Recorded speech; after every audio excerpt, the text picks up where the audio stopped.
That's fine. I'm just saying, let me go find my mic. No, alright. It's cold over here. Woo, it is cold. Should I? Yeah, I'm taking the whole thing. All right, make sure to unmute your tab.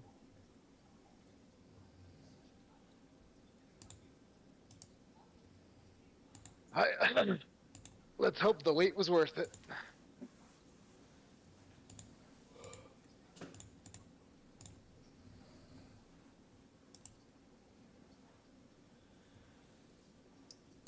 Hang on, what tab am I unmuting? The One More Multiverse tab. I thought you said you muted it. No, I didn't mute. Okay. I was actually talking about the Oh. YouTube tab, but alright. Oh god, what is happening? Well, that was what I was gonna ask you. Do you remember what happened? I was talking about the screen. What the fuck? Well, I mean in the session, like last session.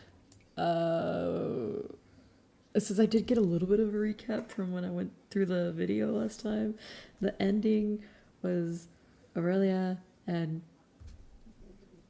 Elaine kind of like beefing it out, and Ellie's just over here just.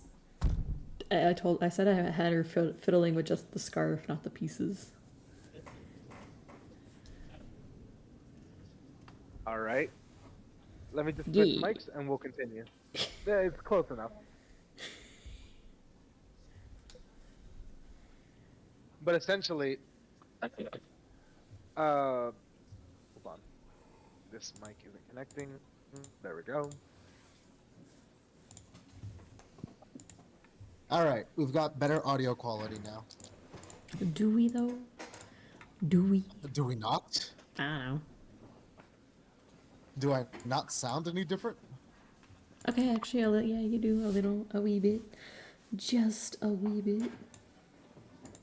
Well, any difference is better difference.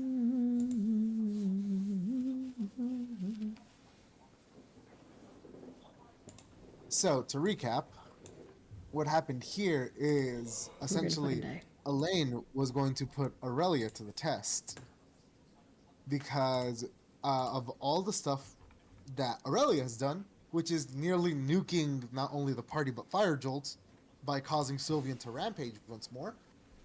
But also the fact that, well, Aurelia's who they are, and Elaine already had them on thin ice. So, with Aurelia's last stunt, she was either, you know what, I could go with this guy sticking or dying.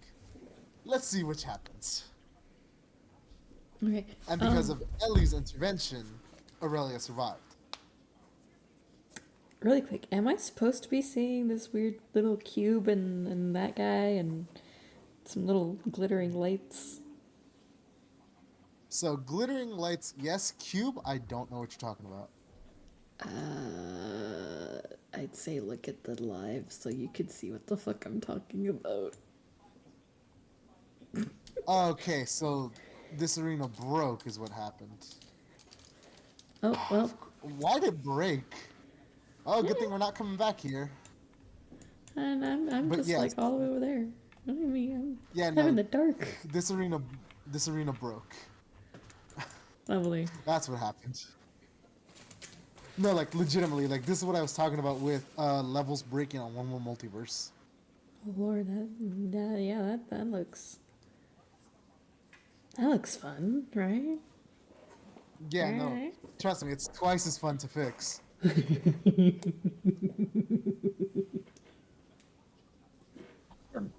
Alright. Anyways.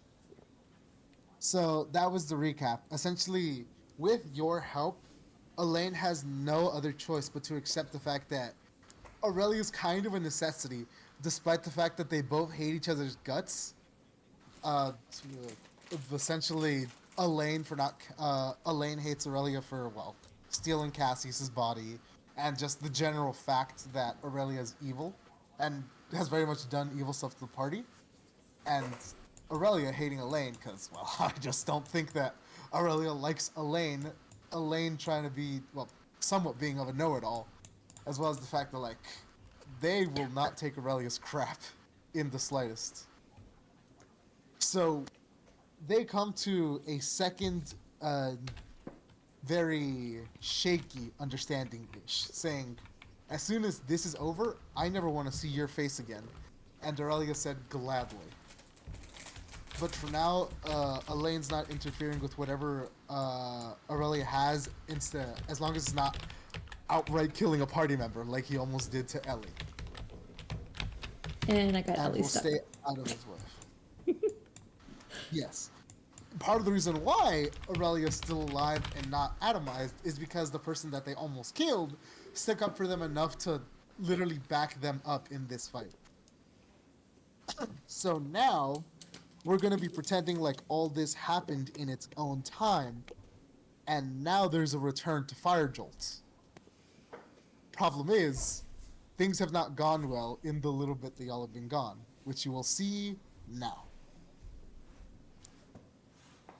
I mean, I'm not gonna lie, I did get like a little peek here and there. No. I hope you're unmuted, as I hope you can hear that. Yeah, I can hear Alright. the musica. And as soon as you all return to Fire Jolt, Elaine, you, and Aurelia are like, what's going on? As you all look around and see that, well, something is attacking Fire Jolt, and Elaine said, no, no, no! I lose focus for 5 minutes! Or however long it was. Crap. As she sees, like, all around them, there are, like, demons attacking Fire Jolt of all varieties. As you see your own members of the party that were left behind, that aren't you and Aurelia, have split up to take on different threats.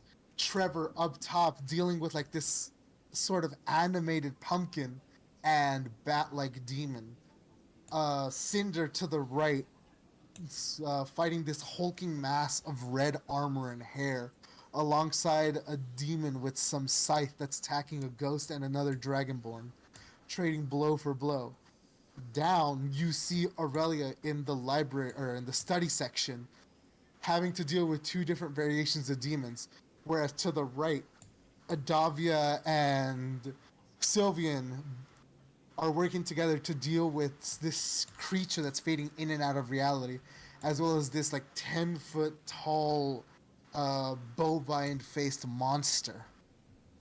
And before you even get to take anything else in, something sneaks up behind you and makes a swing. As your own demons are here to come after you and Elaine, having already dealt with other people in the tavern. As Elaine says, crap. Ellie, Aurelia, you guys need to deal with this. I need to go check out the other places. Not everybody's as strong fighter as you guys. I'll figure something out. Just buy me some time. As she wisps away the demonized samurai having crushed the floorboards where she was a moment ago. I'm sorry, a what? Essentially, this is part of why Elaine is so exhausted and drained. There have been constant attacks from one thing that she can identify as demons and this other creature that she has no idea what they are, or creatures that she has no idea what they are. But they've both been attacking Fire Jolt for the last 4 weeks non-stop since you guys left. This is one such attack. And, well, it's not going good. As you can see, Elaine, with her being in her weakened state and dealing with you and Aurelia after you nearly killed each other, dropped her guard. And with the fact that all of Fire Jolt's defenses weren't exactly doing their best as of recently, it seems that something took advantage of that, which let all these demonic creatures invade Fire Jolt, and now every patron who can fight, as well as every other member of your party, is dealing with said threat. And you are right in between 2 other threats, as you need to keep these things from killing other people and buying Elaine enough time to figure out what's going on and how to fix it. So, the demonized pumpkin radiating green flames behind you just made a swing at you. But it missed, and now it's your turn on initiative. So let's do this. Alrighty. Doo. I mean, I'm up close and personal with this guy. 26 to hit. All right, that hits.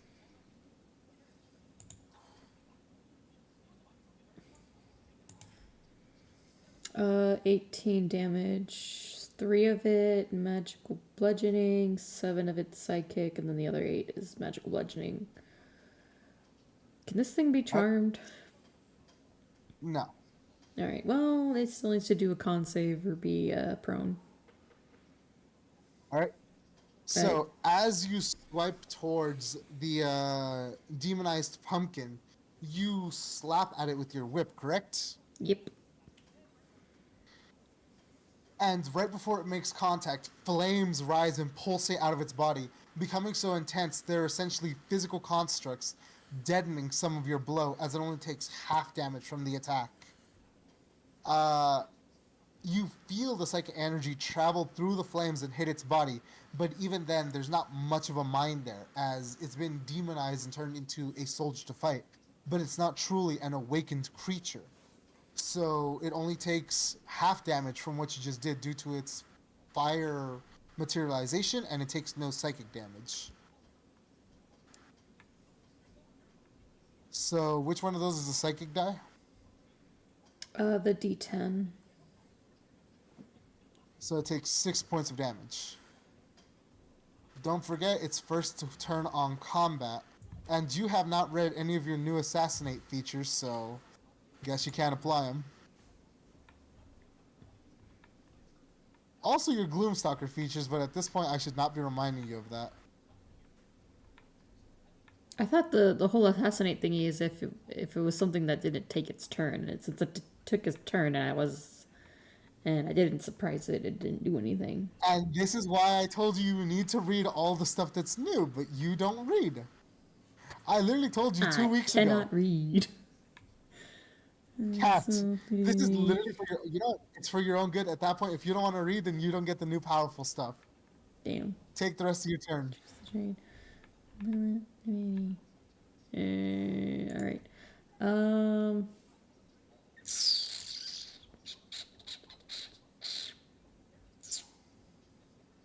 I'm going to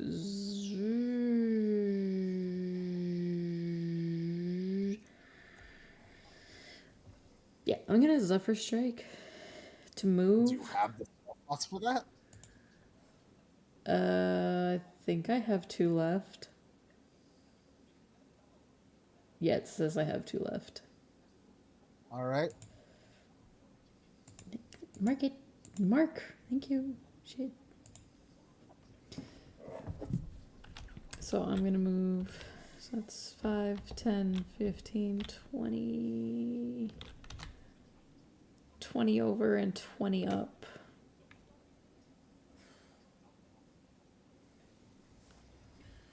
And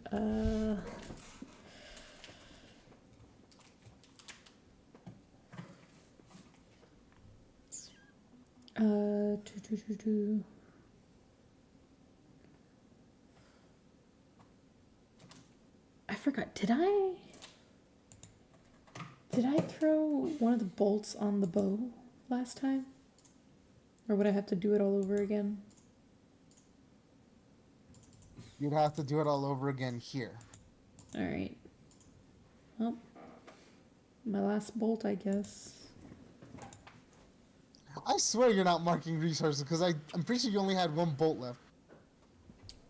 I mean, Let me do.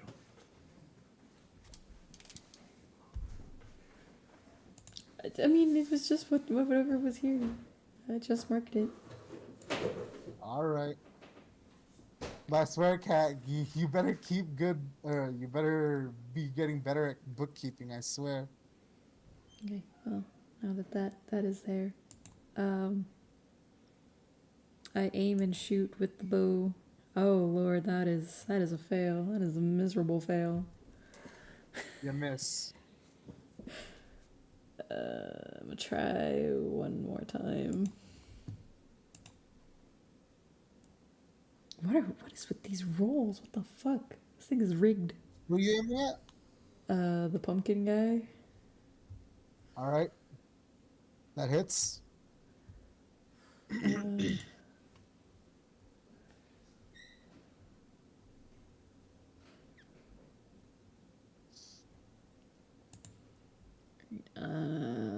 on.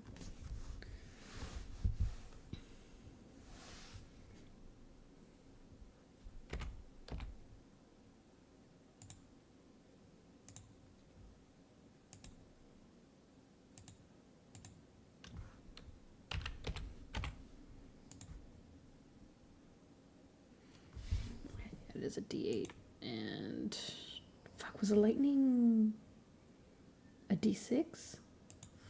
It was a D6. Okay.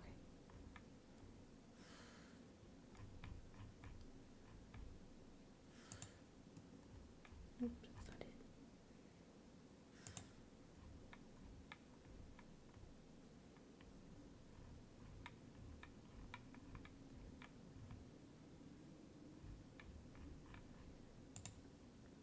Okay, and then a D6. Okay.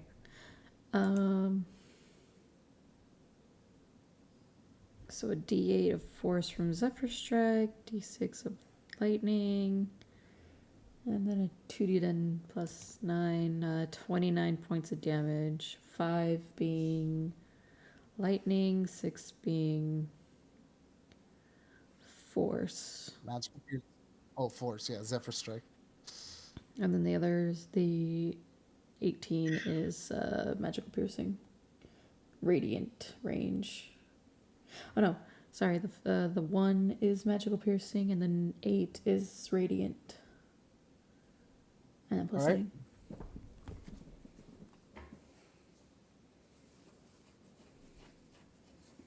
So as you fire, the lightning from your bow crackling as it wraps around the bolt of light that is your arrow.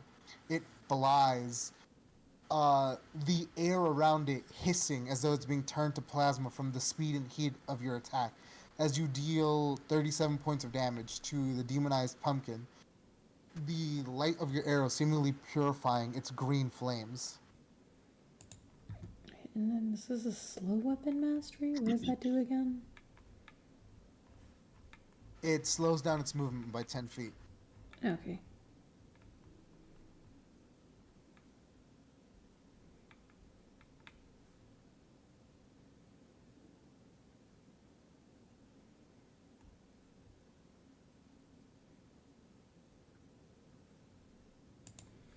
Alright, Alright. I think that's all I can do right now, so I'm just sitting, like, flying up here 20 feet in the air.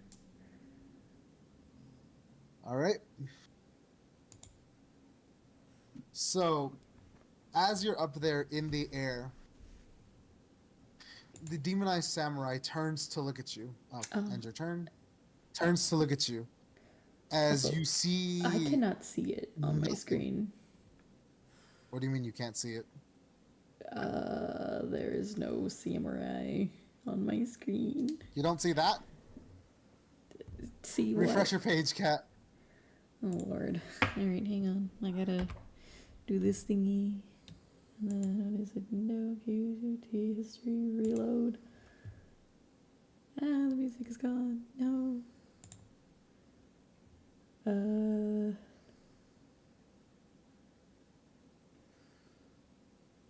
I need to get that little what's it called? The fuck. The That little what? is it Jeopardy? The little waiting sound. Do do do do do do do. Would you even play it even if you were loading? Oh lord, that went so tiny. No, Okay. stop it. But What can are you see it doing? now? Yes, now I can. Okay.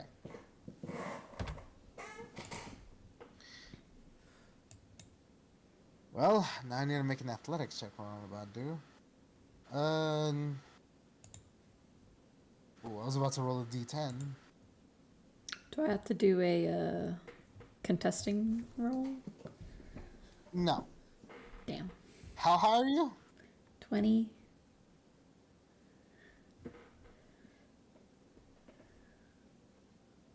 I guess advantage on them, but don't know if that'd be high enough. Mm. Okay. So I'm gonna say it makes it at disadvantage for barely being able to reach you with that jump, as you see the armor tense, veins seemingly growing from it, as you realize it's not wearing that armor. That armor is its skin, its body, as it morphs around, s- visually being very painful for you to even look at, as it jumps and swings its kanbo at you, as it brings both of its hands overhead, looking to bring them down upon you. Disadvantage, though. Nay, nay. So it misses. It misses as it swings, but you, with your greater dexterity, mid-air, flap your wings out of its range and move yourself to a safer position as it falls back down to the ground, growling and snarling that it missed. I'm just gonna like At the wave my moment- fingers at it, like, hello. At the moment, it doesn't seem to be able to do anything else, so it simply waits underneath you as it gets its as it awaits its opportunity to do more. As now, the demonized pumpkin's flames that seem to make up its legs, or where its legs would be, seem to flare up and grow as a pillar as it goes to meet you in the air. It bringing up its scythe made of this green sickish flame as it swings towards you.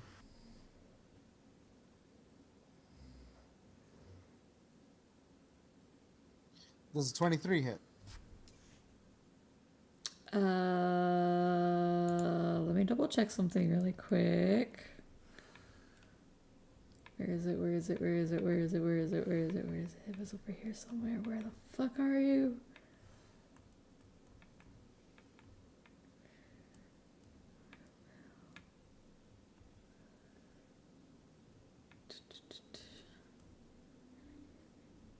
You got 10 more seconds. I'm looking, hang on. Ah, where are you? No, See, that's this is not what it. you Oh. get for not memorizing your character sheet.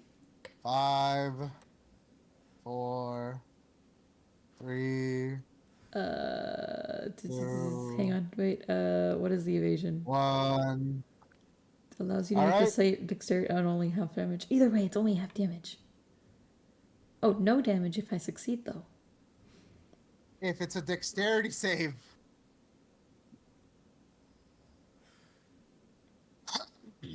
Oh, shit. So I'd either have to do... what you're thinking about is an uncanny dodge. and Yeah, even I'm then, looking at it. It's only half damage. Fuck it, we ball. Yep.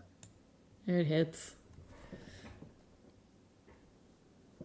as this demonic entity brings down its scythe upon you.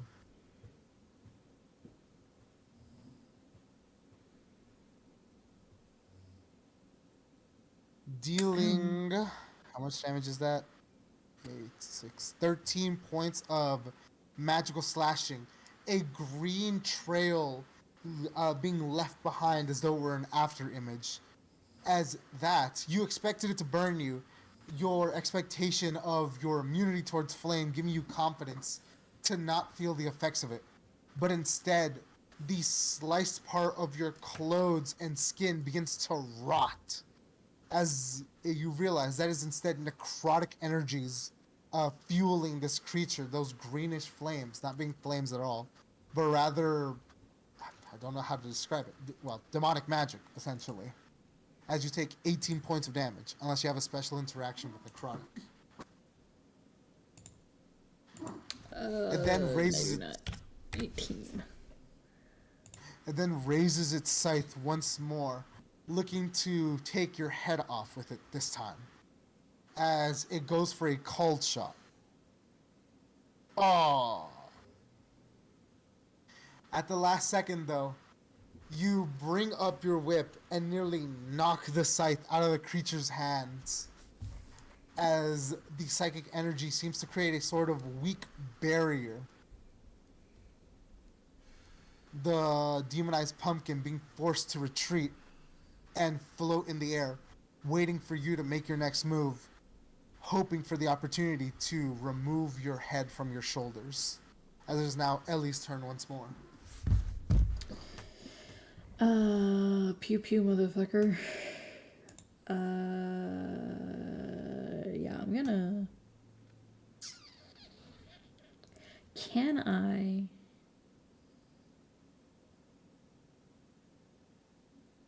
Do.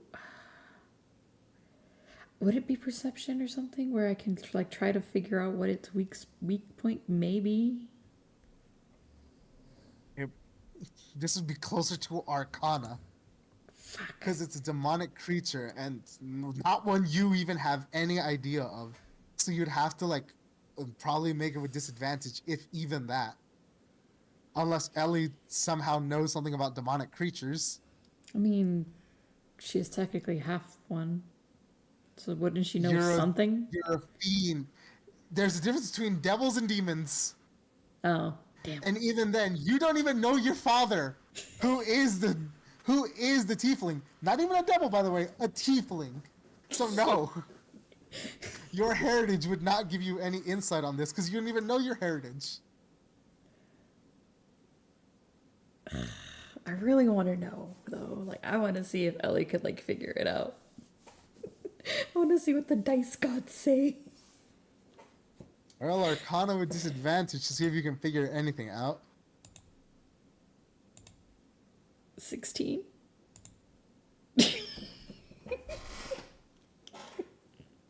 So, you're not exactly the strongest with magic, especially due to the fact that, well, you have your old reliable spells and don't use anything past that. So, that's not helping you here. Moreover, this creature is unlike anything you've encountered in the material planes. And you can't help but suspect that you're pretty sure you've seen this exact pumpkin behind that counter to your left. So you really want to know what the hell is going on. To the best of your estimations, however, with the attacks that you've already made and the damage that you just took, this creature is weird. It's some sort of animated, puppet-controlled entity using the pumpkin as a base, fueled by pure necrotic energies. That's the most you can figure. So it's a puppet. And if that one's a puppet, the other should be a puppet, which means I must find the puppet master and tell him to fuck off. Well, what's going through Ellie's head. That Arcana check was your action, so you now have a bonus action. For bonus action attack, what do I take off? Well, that depends. What are you attacking with? The bow. Don't you have a fighting style that lets you bonus action attack with the bow? Ow. Is it the archery one? Because I know I have archery. It's not That's archery. fake-pitched. Hang on. Favorite terrain, Deft Explorer, Ranger's Mark, Weapon Mastery, primal. It's probably going to be in the second tab, not in Fighting the first style. What is that? Second level. Yeah, my fighting style was archery. As I said, your second tab, not your first one. Oh, second tab?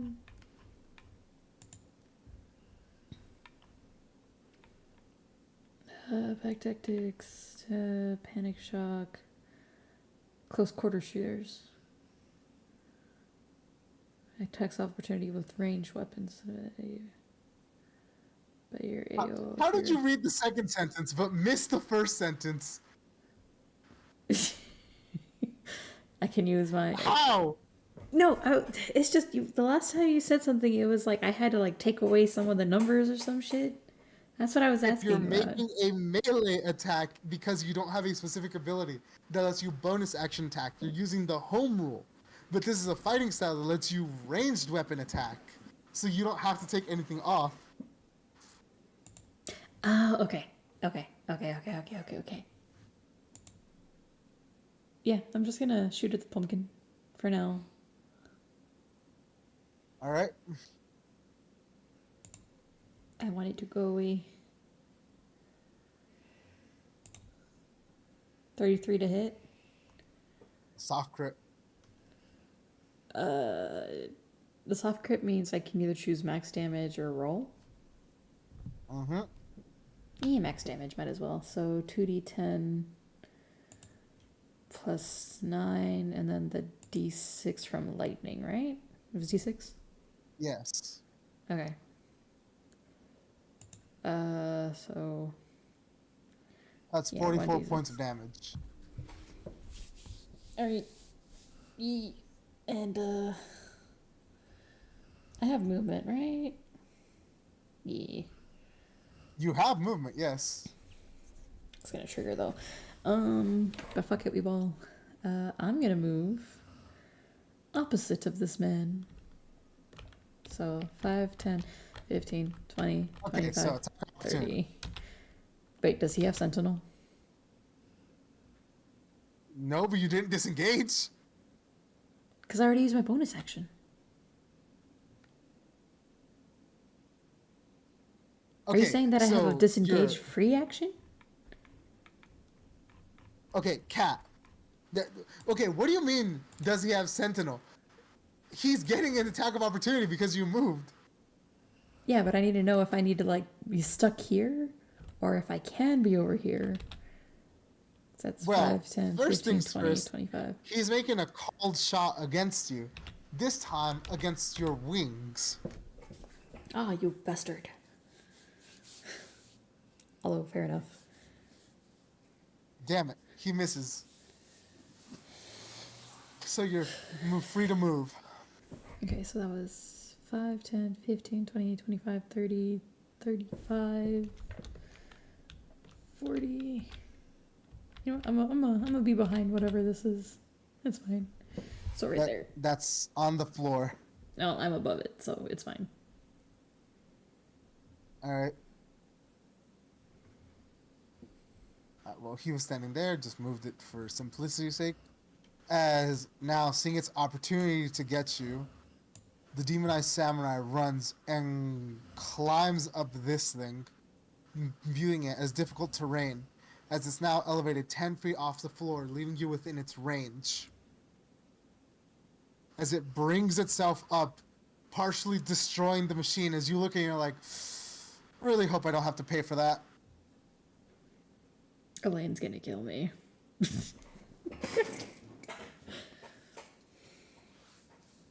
As it, like, as soon as you think that, it brings up its combo and slams it down against your head. I don't want to take full damage. Uncanny dodge? Alright. Well, Which means it takes my You take- reaction. you use a reaction and you take 18 points of damage. Any of that fire by chance? No, it's just straight up getting smacked by a piece of metal the size of your body. Damn. Do I get knocked back or Also, I was about to say that. DC 18 strength save or you fall prone. Fuck. Fuck, man. Why you gotta be strength? Shit. Well, now, You're an all-star. Get your game on. Get how high fucked. up were you? I was 20. So that's 2d6 fall damage. No, Lord. Oh, It's an extra 3 damage. I Not think uncanny dodged. I think I gotta prepare Ari's fucking character sheet. Well, you're gonna have to read the new barbarian thing anyways. As the demonic samurai leaps off and brings its mace down upon you. As he rolls with advantage as you're now prone. This is a 23 hit. Yeah. Well, you take 30 points of damage as this time, upon getting hit now, you hear something crunch within your body. And you're strangely calm. The sounds of fighting around you getting quieter and quieter to the point where you can't hear them. Even that strange music that was playing in your head goes a little more silent until you can barely hear it. As you're strangely calm and thinking, I don't think my body's supposed to make that sound. As you lie there on the floor, battered, exhausted, bruised, and beaten. As you think back to quite literally everything you've had to go through since your last long rest. Getting shot at by the archer who turned out to be a friend you didn't remember making. Her cockatrice nearly turning you and Fillmore to stone. The ghost rock flying through and tearing out tiny bits of your soul with each pass through. And the dragoon ripping chunks of flesh that had you not had the shade cloak on, you could not have lived without. And now here you are, surrounded. Demons and demonic entities on all sides. Your friends who are all in as bad, if not even worse shape than you are, fighting for their lives. And yet, you feel calm. Sickly calm. As things begin to go quieter and quieter. As the demonic samurai, or demonized samurai, ends its turn. The demonized pumpkin approaches quickly, twirling the scythe in its hands, almost as though it's eager for its prey. As you lie in the shards of the drink dispenser that you had taken perch upon, or well, not perch upon, but were floating over, you see something, but rather than seeing the orange head with the green flames, it turns into a white skull, flowing black robes, a longer, more brutal and rusty looking scythe hanging overhead. Can Ellie like reach up for it? Like I know she's prone, but like flavor wise, she's Yeah. reaching up for it. Okay, now, is this reaching up in fear, reaching up out of curiosity, like, what is that? Or reaching out, like, and she doesn't even know why. It's a mix of partly curiosity and partly she doesn't even know why. She should be scared, but she's not for some fucking reason. Which feels weird to her because she feels that she's been scared more of her life than she hasn't been scared. Would you feel that assessment is accurate for Ellie? Yeah, pretty much. She's scared yet. So, as the demonized pumpkin brings down the scythe, are Ellie's eyes open or closed? Oh, she's looking straight up at it. You see it, this creature that now looks as though it were the Green Reaper, looks at, or you look at it as the blade falls slower and slower, with each inch that it draws closer. And right as the blade meets your neck, everything goes dark. Well, GG's, Ellie. Time to bring out Ari. Not yet. As soon as you realize the silence has been filled with something else, and you open your eyes, rubbing your neck a little bit. Where are you?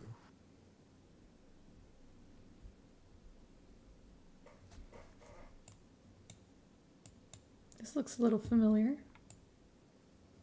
Is that in character or out of character? Both.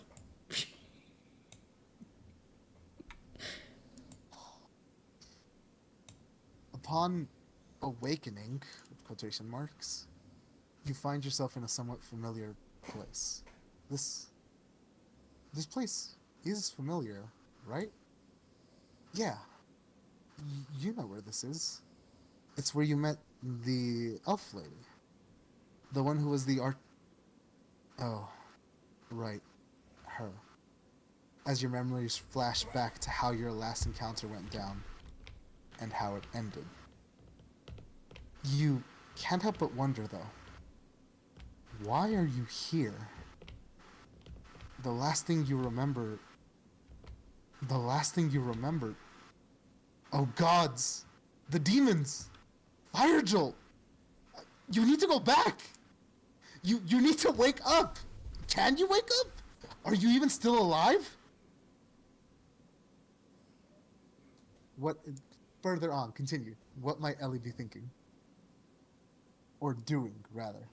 I will say though that what you were saying is probably like some strange subconsciousness of hers that is just like, hey, we need to be serious, and then she's just over here like, this place looks prettier than last time. Like she's just no. Yeah. So, seeing no other choice, not listening to the voice in your head, be that your consciousness or common sense, you explore this place, hoping to find something, anything, anyone who can help you in this predicament.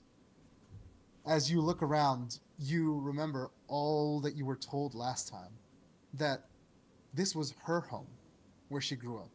Not too dissimilar to yours, where she lived a poor life, but a happy life, with her parents who loved her.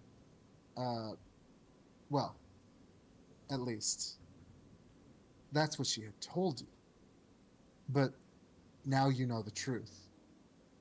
This was actually her retreat away. This was actually Draeger's home. The one that he had, having been made an outcast by the humans who profiled and hated him, who did not want him in their cities due to fearing him of not being like them. And yet, she could not have been happier here because she was free. She could be who she wanted to be. She could have what she wanted to have. And it would all be hers. It would all be something that no one could take from her. Because if you remember last time you were here, she essentially told you this was her childhood home, that she lived with her family, saying that it wasn't too dissimilar to Ellie's, who lives in the outskirts of Grenest with goblin parents. But what you learned after, not exactly killing her, but after defeating her, is that she was actually something akin to elf royalty. So upon putting those two memories together, this doesn't make sense. But I'm assuming because of the resonance between you and her, you have the memory. That was a lie.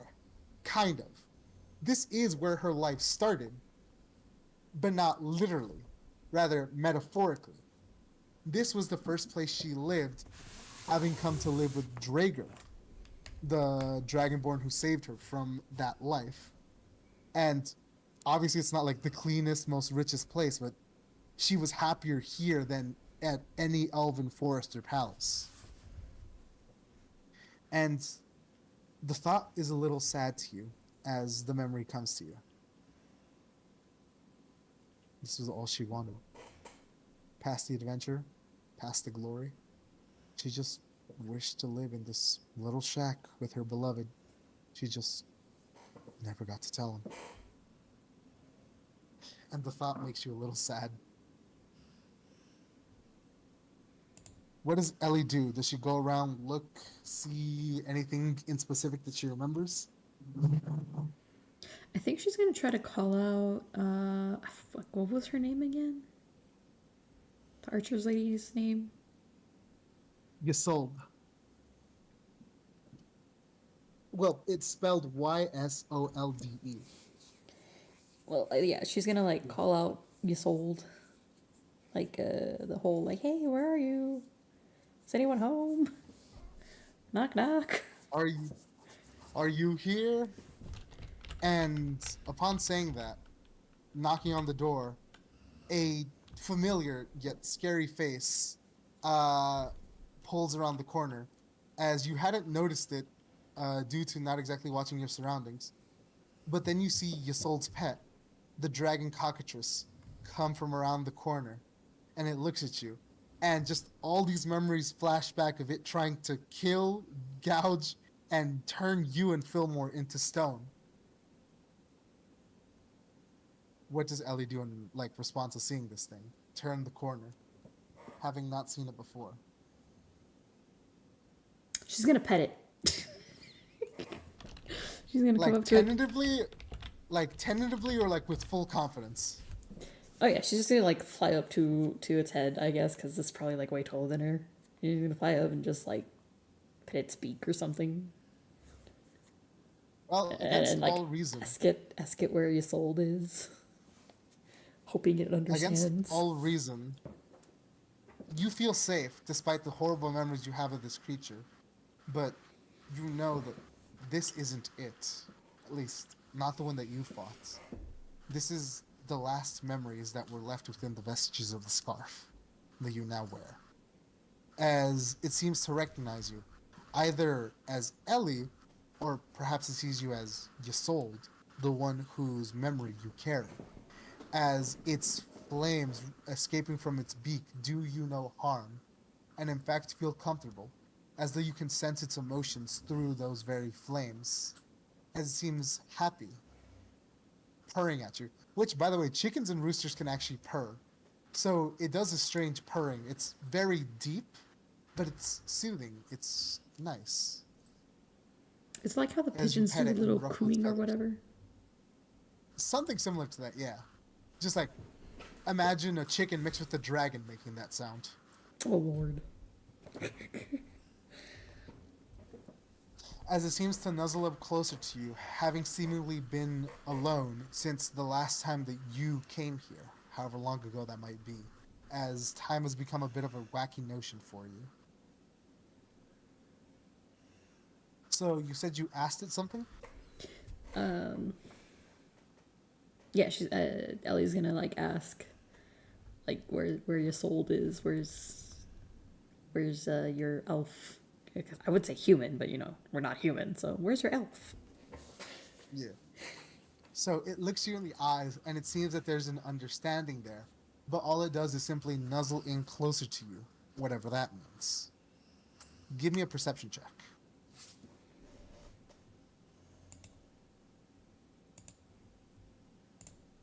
$33.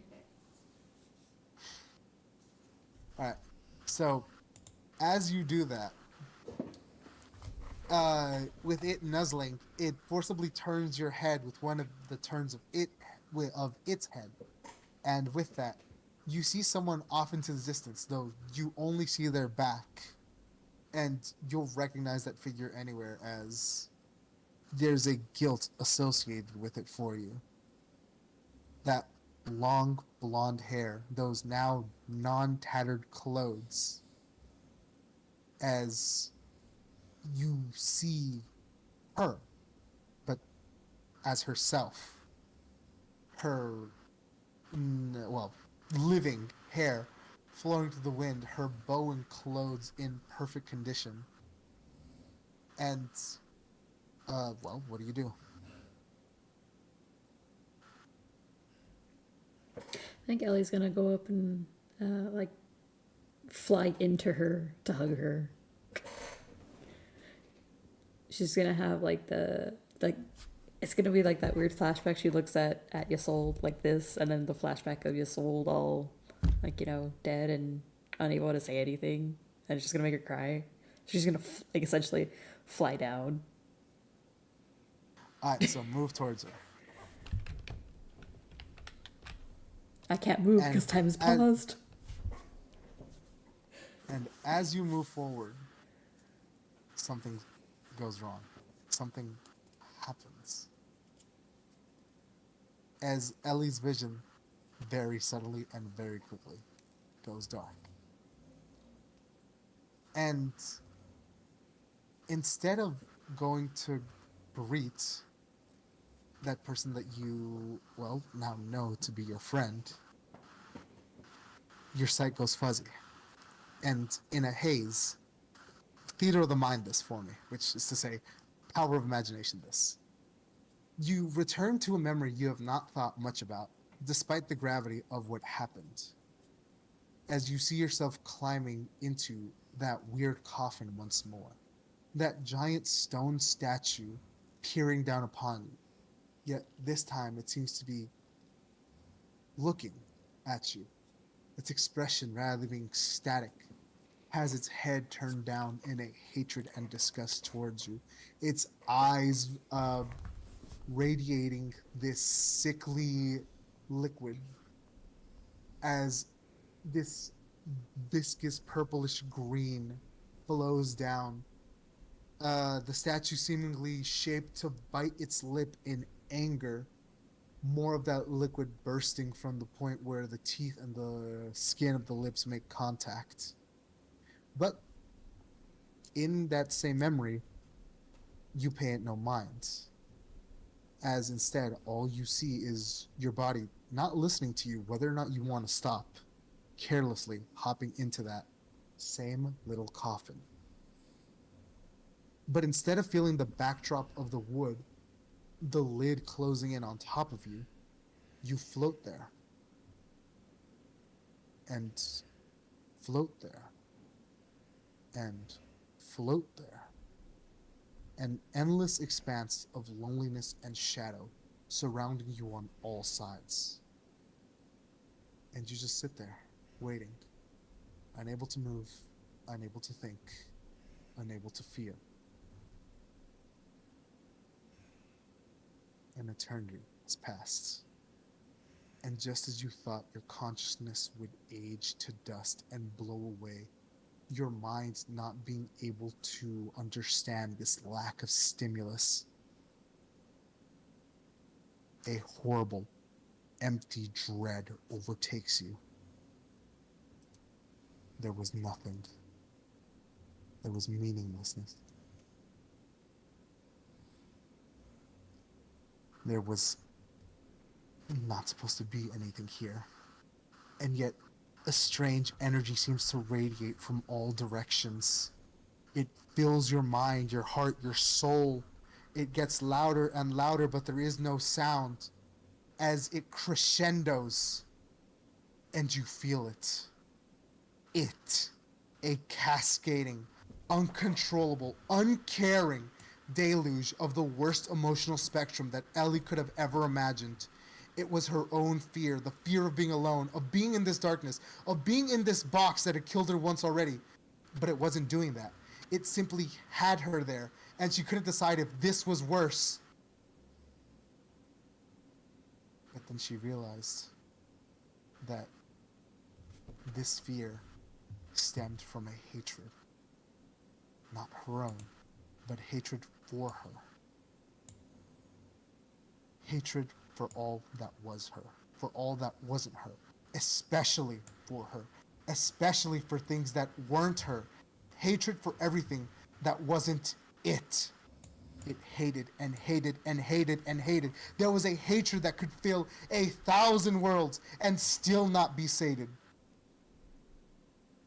And that hatred spoke to her.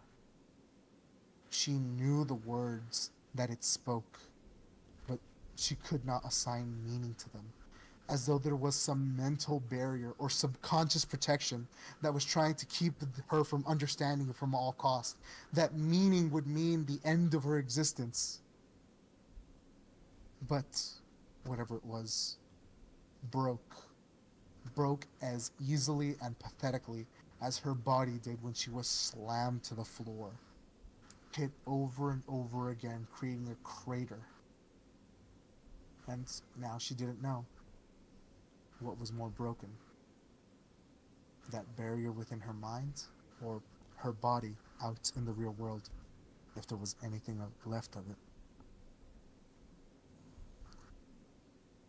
Wow.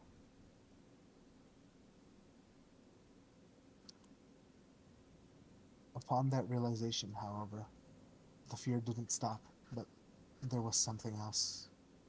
Something like a light, but a sickly light. She wasn't sure she wanted to go towards it, but she had no other choice. As she breaks out of what she imagines was this daydream. Can you daydream in a dream? It didn't matter. Discombobulated, angry, for some reason hungry, and above all else, afraid, Ellie leaves that dark place and regains her senses, her sight returning to her.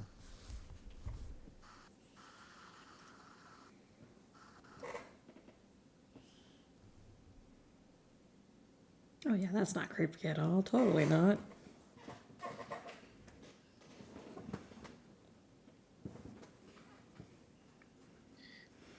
Her surroundings were no longer what they had been before. This place that had seemed ramshackle, but well kept, well loved, now seemed to be in disrepair, as if having been abandoned for 1,000 years. And it was no longer day. It had never been anything but day when she was here. But there was this sickly dusk upon looking up at the moon. It was red. It was a dark, hateful red. And she didn't know what to do with that information. She looked around, that same fear of that hatred consuming her, until she saw something that nearly snapped her out of it. Was that a boar?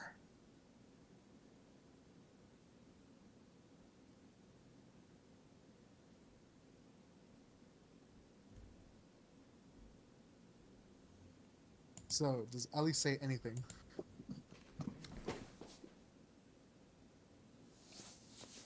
Um.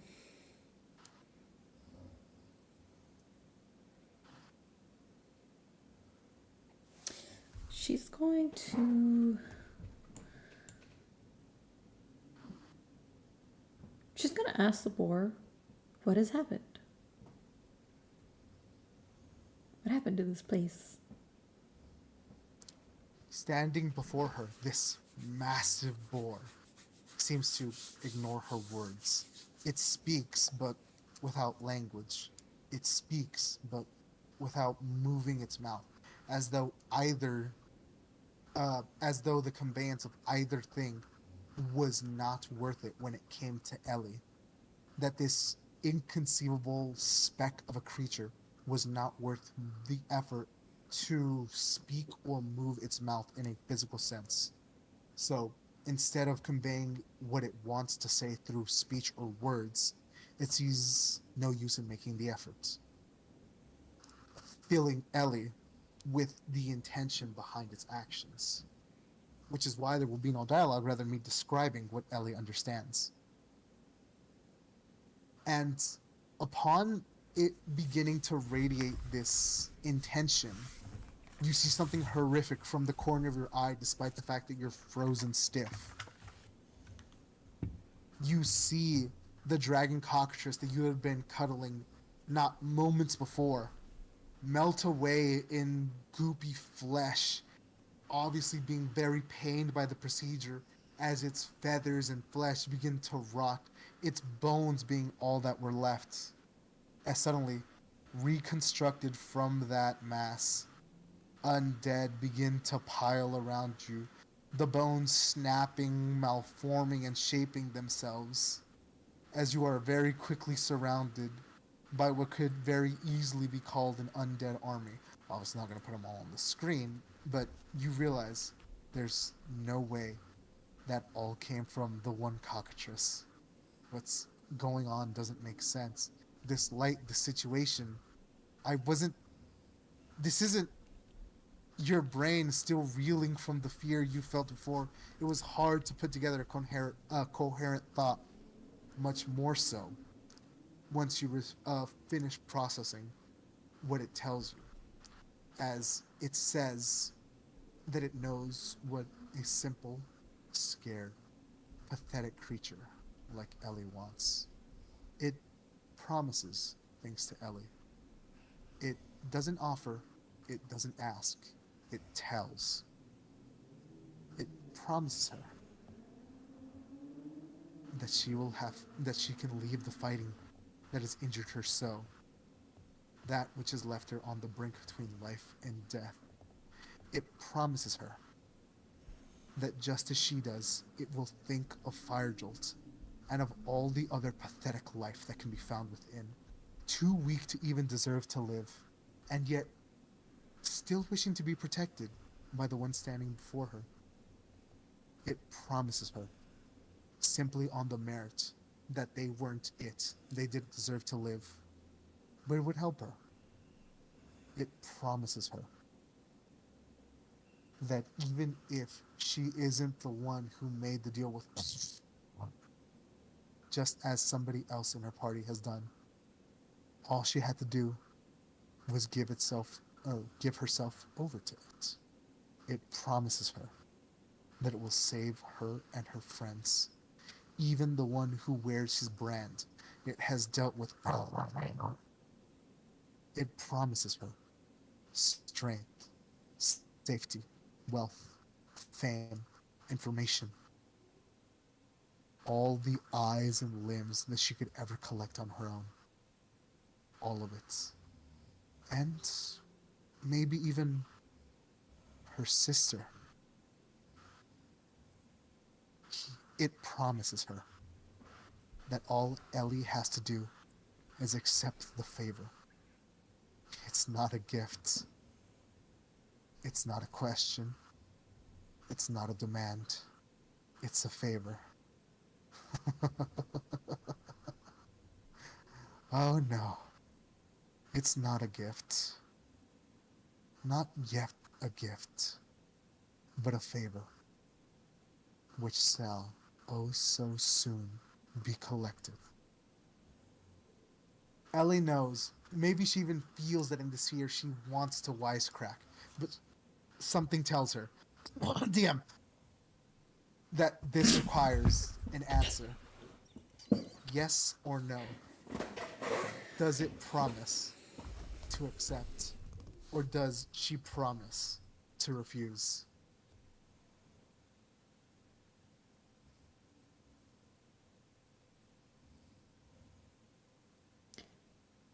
Ellie takes a moment to think, right? Before she asks what the price of the favor would be. And she's not saying it in a smart ass way. No, it's just like. So, as before, it just seems to completely ignore your words, as though anything you say other than yes or no is not worth its time in answering. But you can, even though it's ignoring your words, you can tell that things have gotten much more dire in that single sentence, as whatever this thing was did not care for you, did not care for what you are, only for what it could get out of you by giving you what it wants. But if you're not going to answer how it wants you to answer, whether that's a yes or a no, it has no use for you. And something tells you you do not want to be useless to whatever this thing is when, well, you thought this was your dream, but obviously you're not the one in control here. So that's your answer to that. All right. Two can play this game. Ellie's gonna just float up. She's not gonna try to run away or anything. She's just gonna float up and like just fly in the air. You just like laid back. So, hate to tell you this, you can't move. There's a reason why time is frozen. You can't move, or at least you shouldn't be able to if time is still frozen. Oh, it is still frozen. This thing is so yes. It's waiting your answer, and it's whatever that is, yes or no. It's awaiting your answer, and that same fear in that daydream, hallucination, whatever it was, is gripping you in place. You know, you make one wrong move, you say one more wrong thing, and well, the outcome's not likely to be pretty.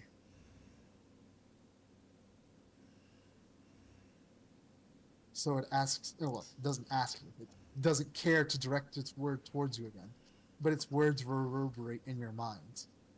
Do you accept the favor or not?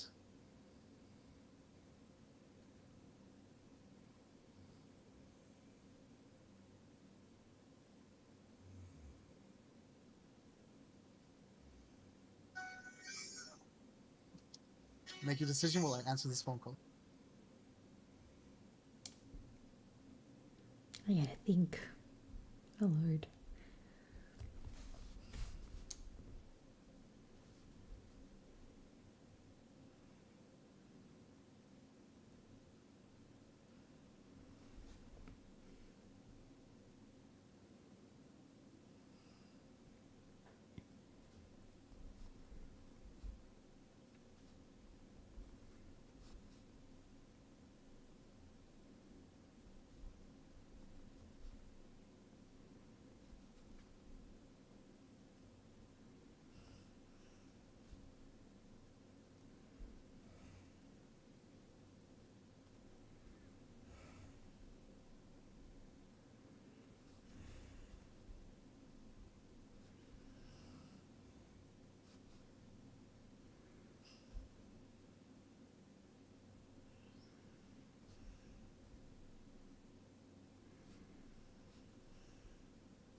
All right. So, have you theoretically consigned your soul to damnation, or theoretically, have you chosen to consign your soul to damnation? Uh, Those are different options, by the way. I know.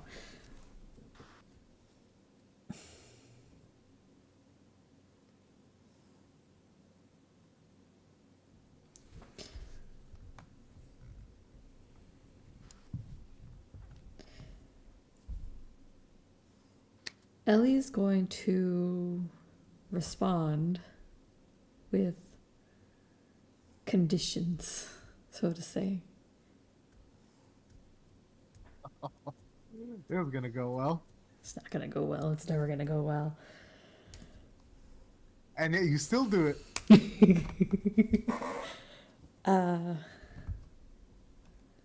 So Ollie's gonna say, I'll accept only if this favor immediately has to be affected by me. And if I refuse to take this favor and effect, All right, so I'm sorry to cut you off, but again, whatever this is standing before you does not care for your words, does not care for the meaning of your words.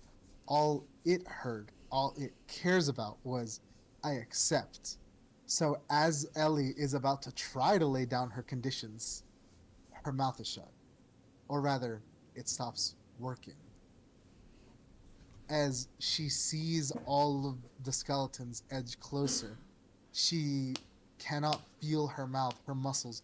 Her very soul seems to be in the grasp of something. Upon speaking the words, I accept, she's trying to get the words out. Her brain is filling with static as her muscles and lungs are trying to finish saying the last thing she wanted to say, having known everything that she wanted to say. But it's not working. As almost as though it's in a ritual circle.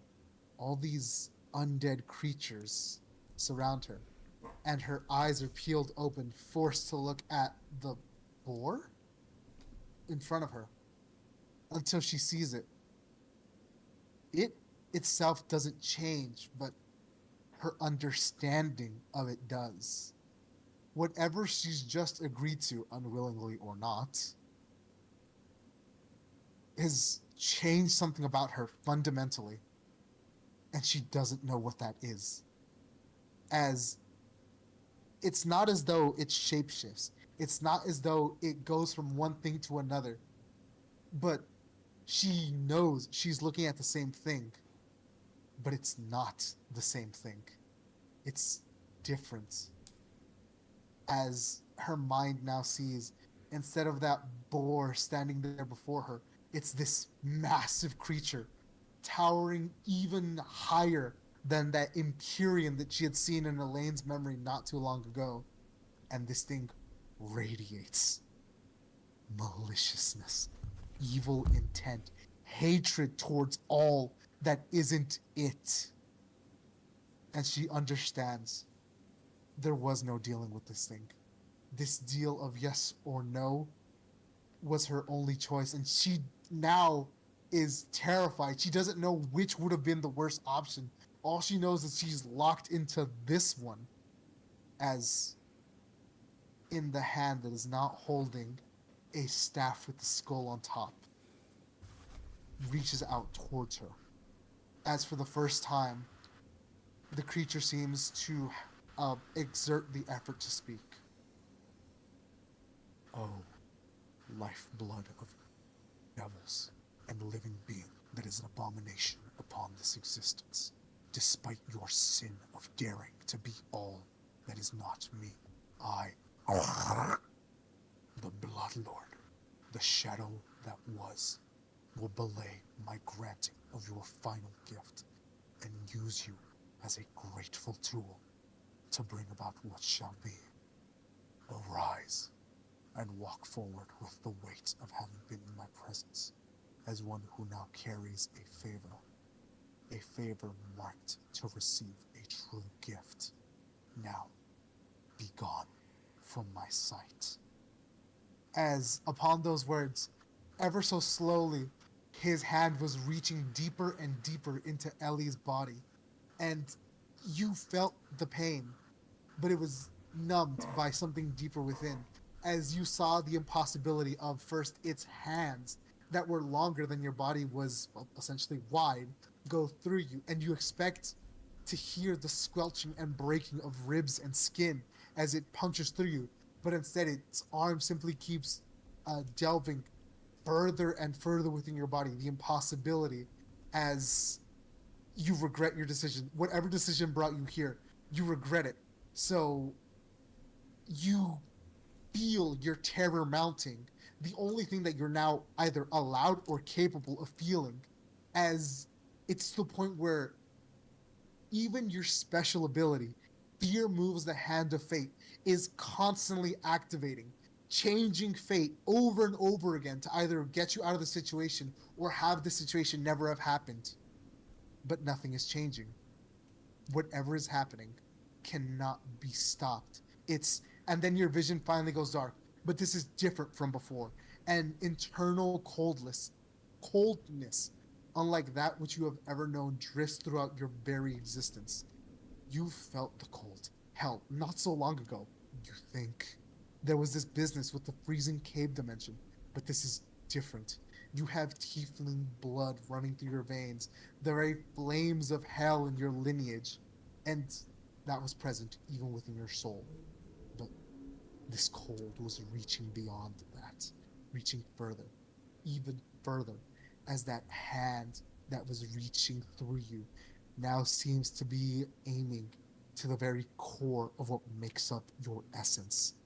And it begins to wrap its fingers, its gnarled, hideous appendage around that essence, snuffing it out as cruelly, as slowly, as painfully as it can.